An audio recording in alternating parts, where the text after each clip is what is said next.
Hey YouTubers, this is the host with the most, Lee Joe, and yeah, just come with a bit of a news or whatever, whatnot, Marvel front. That yeah, there will be.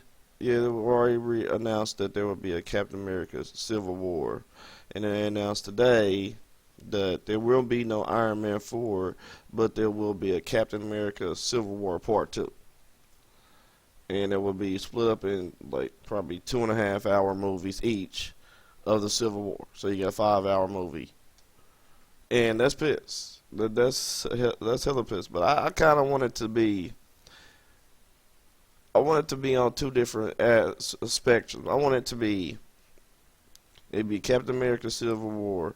You have Tony coming to where Captain America messes around and talks to the government, and he does all this different type of stuff or whatever, because Captain America Steve Rogers never really dealt with the government. He did a little bit. He was a soldier, but he was part of Shield. He dealt with Shield and higher ups and stuff like that on the front line.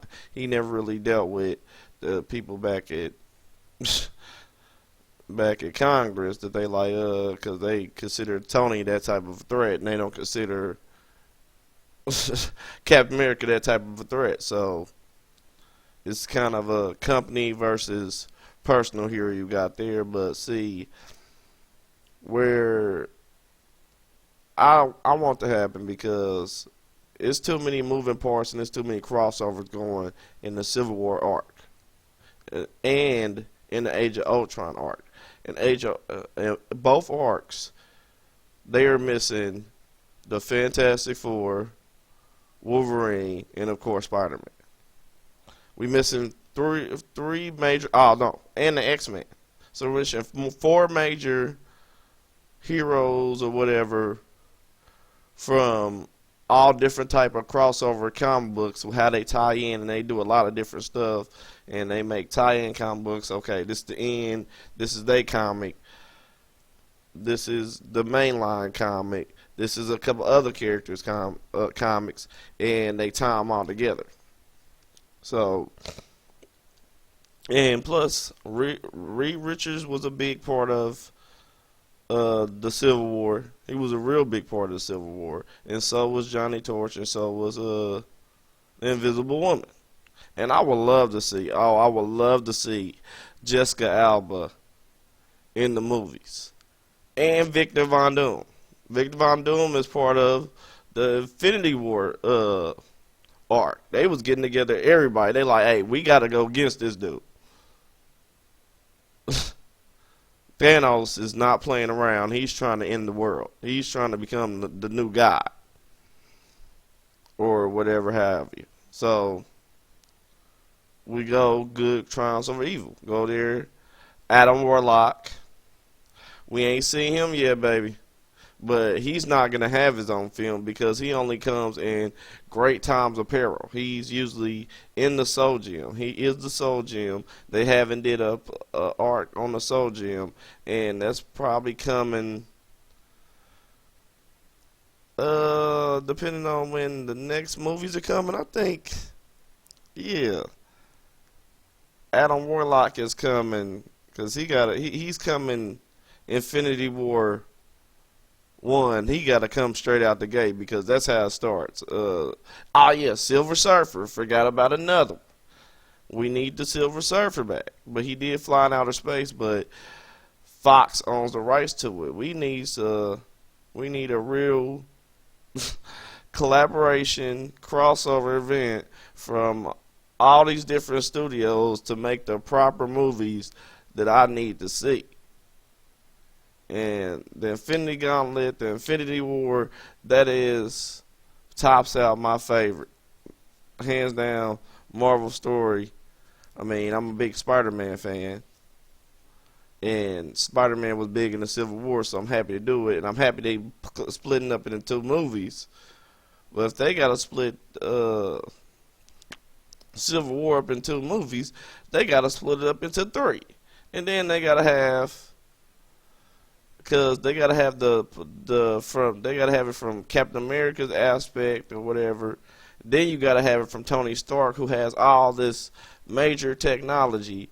And so I think the second one should not be called Captain America Civil War Part 2. I think it should be called Iron Man Civil War. That's only how that, because just the whole, most of it was Reed Richards and Tony Stark dealing with the government and a lot of this other stuff and action going on in the midst of that we get the type of stuff that we need, because they are trying to regulate mutants, they are trying to regulate superheroes. It's kind of the fact that superheroes do all this damage and these buildings bust up and all this different stuff, and they never pay for it, and they got to be held accountable. So that's why it's like the Mutant Registration Act, but it's the Superpowers Registration Act throughout Marvel. They just kind of gave X-Men their own thing, and Fox ain't never did nothing with it because they can't, because that is a Marvel concept. Okay, what if the government said, alright, yeah, everybody got to register or we coming to get you. So you got these high technological units just going forward. So it's crazy. So right now we missing a bunch of key components. Let's run it down, people. The Fantastic Four, Silver Surfer, not counting Adam Warlock, but he's coming. The X-Men, Spider-Man. They already got Black Panther coming. They got Doctor Strange coming. They got Hank Pym coming. That's where Ultron's coming. They're going to have that movie come out. Ant-Man's coming out first. And then from there it's going to be on and running because he creates Ultron. On the underline, you think it's Jarvis, and then he does take over Jarvis and copy his AI and everything and throw it out there. But on the Marvel front, Hank Pym is a better scientist than Tony Stark. Plain and simple. He's a better scientist. Very biological scientist mixed with engineering scientists. So they both can do about the same thing.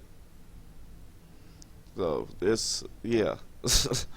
It's a lot of stuff coming, people. It's going to fit together, and so, you know, got the critics out there of DC and everything else talking about, oh, well, they ain't going to fit together. If they fit this movie together right, these next 3 movies, if they fit together right, it is curtains. I don't give a fuck. Justice League ain't making shit. It's going to make its money because it's Justice League. And they're like, okay, we get this see Superman and Batman. They made a Superman and Batman movie. Let's see how tight it is. And they've been killing with it. So I want to see a tight. Me as a fan, I want them to both strive at the same time. I want to both see Justice League America done right. I want to see a Superman versus Batman. That's what I was like. It's kind of sloppy with the characters. They trying to throw Avengers out there without warming up. You ain't done. Like, come on, man. So it's like you got to warm up for a boxer to throw haymakers. But if you just come out and throw your haymaker for the first, you messed up. Because Marvel is sustaining a longevity. It ain't about what you think about their characters personally, but their business plan is sound, and how they execute it is beautiful. And yeah, Marvel fans, we was getting our butt kicks as far as TV. DC is holding it down for TV to death. I'm telling you, they are not losing no money. They are not hitting nothing. They getting theirs. I tell you that for a fact. They are getting theirs. DC don't play around. So you got the greatest superhero on the planet in Superman.